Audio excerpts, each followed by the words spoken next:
اعوذ باللہ من الشیطان اللعین الرجیم بسم اللہ الرحمن الرحیم الحمد لأہلہ والصلاة علی اہلہا اما بعد۔ اور انشاءاللہ اس بات کی امید کرتے ہیں کہ آپ سب اپنے درمیان تمام تر اعمال اور نمازوں کے بیان کے حصول کے لیے جو انشاءاللہ ماہ شعبان کی طرح، ماہ رجب کی طرح ماہ رمضان میں بھی رہیں گے، اس چینل کے ساتھ اس طرح سے کوآپریٹ کیجیے کہ آپ کے پاس خود بخود میسج پہنچ سکے۔ اس کے لیے زحمت کیجیے گا کہ سبسکرائب کا بٹن دبا دیجیے تاکہ آنے والے ہر دعا اور عمل آپ تک پہنچ سکیں۔ پروردگار آپ کی زحمت کو اپنی بارگاہ میں اجر کا عنوان قرار دے۔ بسم اللہ الرحمن الرحیم وبہ نستعین وخیر معین الحمد لأہلہ والصلاة علی اہلہا۔ ماہ مبارک رمضان کے دعاؤں کا سلسلہ جاری و ساری ہے،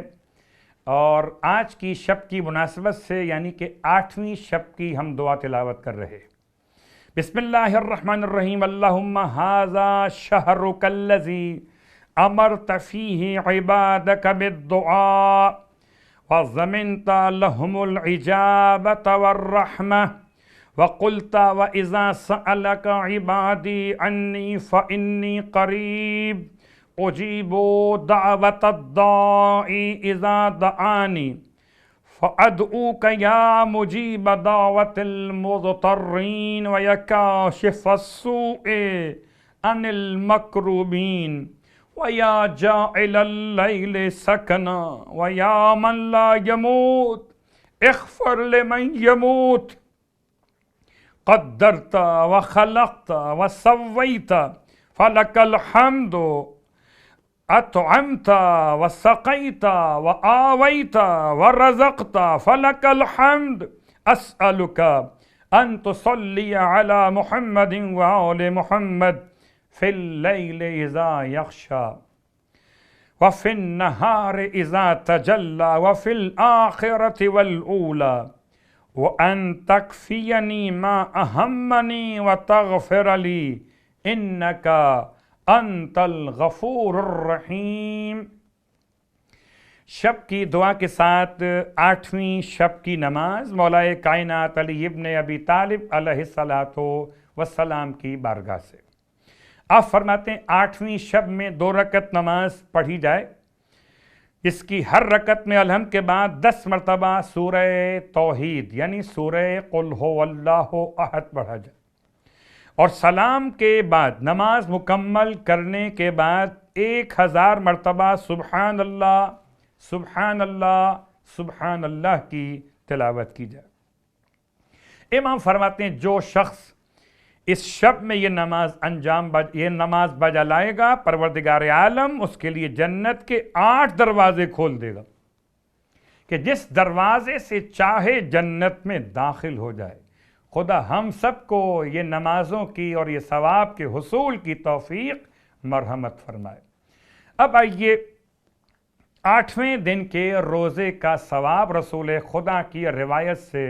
آپ کی خدمت میں تلاوت کیا جائے۔ آپ فرماتے ہیں اللہ کے حبیب صلی اللہ علیہ وآلہ وسلم کہ تمہیں پروردگار عالم 8ویں دن کے روزے کی برکت سے 60,000 عابدوں کا ثواب اور 60,000 زاہدوں کے اعمال کا ثواب اور اجر عطا فرمائے گا۔ کیا کہنے اس اجر و ثواب کی سماعت کے ساتھ آئیے 8ویں دن کے روزے کی دعا تلاوت کیجیے۔ بسم اللہ الرحمن الرحیم اللہم ارزقنی فیہ رحمت الایتام و اطعام الطعام و افشاء السلام و صحبت الکرام بطولک یا ملجأ العاملین۔ اور اس دعا کے ساتھ اب ایک نماز جو روزانہ آپ کی خدمت میں الگ الگ ایک تحفے کے طور پر تلاوت کی جا رہی ہے، آئیے آج آپ کی خدمت میں جو نماز تلاوت کی جا رہی ہے اس نماز کا حوالہ کتاب مکارم الاخلاق۔ نماز کا نام ہے بہت زیادہ جلدی حاجات کے قبول کروانے والی نماز۔ امام صادق علیہ السلام ارشاد فرماتے ہیں کہ اگر کوئی بندہ نصف شب آدھی رات کے وقت میں 4 رکعت نماز بجا لائے دو دو رکعت کر کے نماز حاجت، جلدی قبول ہونے والی حاجت کے عنوان میں، اور اس کے بعد نماز مکمل کرنے کے بعد 2 سجدے شکر بجا لائے۔ نماز کا طریقہ بالکل صبح کی نماز کی طرح سے، اور اس کے بعد جب نماز مکمل کر لے تو 100 مرتبہ کہے ماشاء اللہ ماشاء اللہ ماشاء اللہ، یعنی 4 رکعت نماز بالکل صبح کی نماز کی طرح، نماز حاجت صریح جلدی قبول کروانے والی، نصف شب آدھی رات کے وقت میں، اور 4 رکعت نماز پڑھنے کے بعد 2 رکعت کر کے پھر 100 مرتبہ ماشاء اللہ کی تلاوت۔ امام فرماتے ہیں جب انسان ماشاءاللہ خدا کی بارگاہ میں کہے گا، خدا کی طرف سے خود پکار اور ندا بلند ہوگی، بندے میری مشیت میرے اختیار میں، میرے بندے تو مجھ سے کیا چاہتا ہے میں تجھے وہ عطا کر دوں گا، تیری حاجت کو پورا کر دوں گا۔ کیا کہنا، وسیلہ امام صادق کا ہو، نماز حاجت ہو، اور بہترین کلام لفظ ماشاءاللہ سے ہو، تو خدا ہم سب کی حاجات دنیاوی اور اخروی کو بحق معصومین پورا فرمائے۔